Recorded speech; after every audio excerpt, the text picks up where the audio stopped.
Hey, Ledoux crew, it's JT. I'm here with Violet Grgich, CEO, General Impresario of Grgich Hills, one of the most important estates in Napa. So, Violet, your dad, Mike Grgich, is inarguably one of the foundational figures of California wine. Can you talk a little bit about Mike and his history and what he's meant for California? Absolutely. So he was born in a very small, very poor village in Croatia, and we're a farming family. He grew up stomping grapes and making wine, fell in love with it, studied viticulture and enology, came to America because he heard it was a land where he could actually achieve his dreams. And he went directly to Napa Valley because one of his professors had been there, and he said it was paradise. So he wanted to walk into paradise and not just wait until he was dead. He ended up working with some of the most famous winemakers in Napa, and he made arguably the most famous wine in history. It was the 1973 Chateau Montelena Chardonnay, and it was the wine that won first place at the Paris tasting. It was better than all the reds, all the whites, and it stunned the judges because they thought it was French.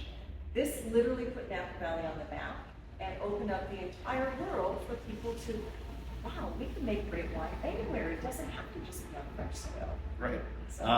So one of the things I think is really interesting about California or West Coast in general is this idea of legacies in a land that doesn't really have a legacy. You know, it's not uncommon in France or Italy, anywhere in the whole world, for it to be like 12th generation. You're the second generation of a foundational figure. How do you think about your father's legacy, but then also you creating your own legacy as really the first generation to be a legacy in California? Well, that's a wonderful way of thinking about it. I suppose, my father always thought about himself as one in a long line of Grgiches. They've been in that village for generations making wine. Coming to America and founding his own winery, that was something new, but his intent was always to found a legacy. His wine style was always very elegant, very crisp, but also rich. His idea was to create a chateau style that would live for generations and not change from winemaker to winemaker. So I guess as the proud recipient, I'm so used to talking about my dad, I'm not used to talking about myself, but I suppose that, looking to the past, we've done so much. I'm looking to the future to see what we can do for the next number of generations. Continue the same style. I have no thought about doing this new fancy whatever. That consistency of style is something that we've tasted.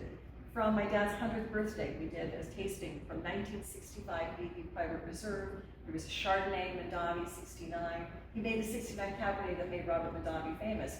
To like the Montelena wines that we tasted then and to the Grgich Hills, same style. And all of the wines were good, including that 69 Chardonnay, which was spectacular. That was 2 years ago. Yeah.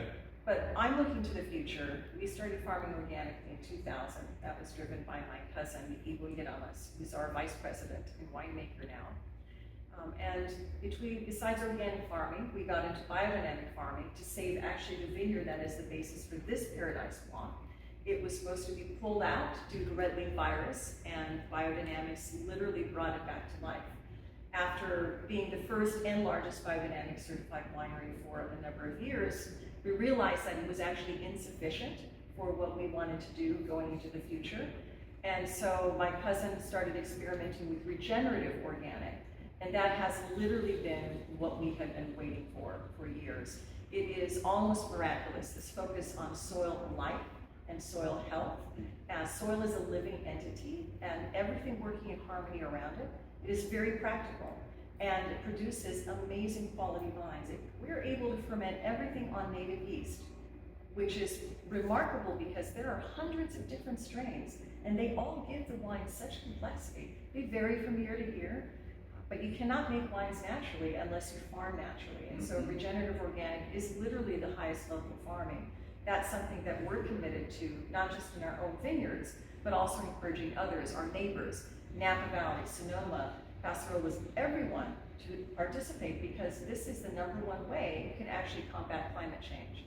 So we are literally on a mission, and this new wine is really, I guess, a showcase for what we're able to do with regenerative farming. These blocks, this is the oldest Napa Valley Cabernet that is certified regenerative organic. And it is pretty stunning. Yeah, no, it was, we tasted it earlier, it's amazing.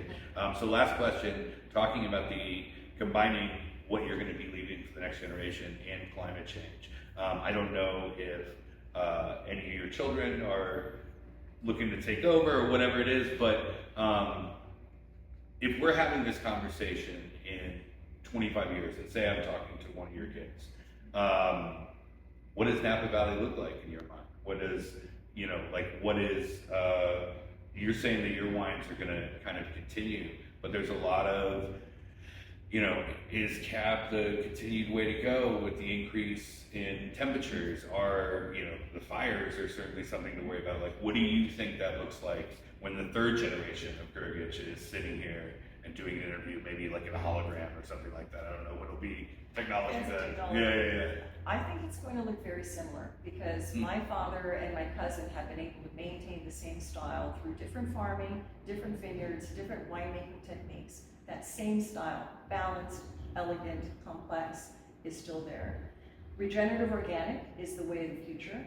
We are actually looking we're planting some Cabernet as well in Napa, but because of our style of winemaking, we're not looking to, you know, have excessively ripe fruit.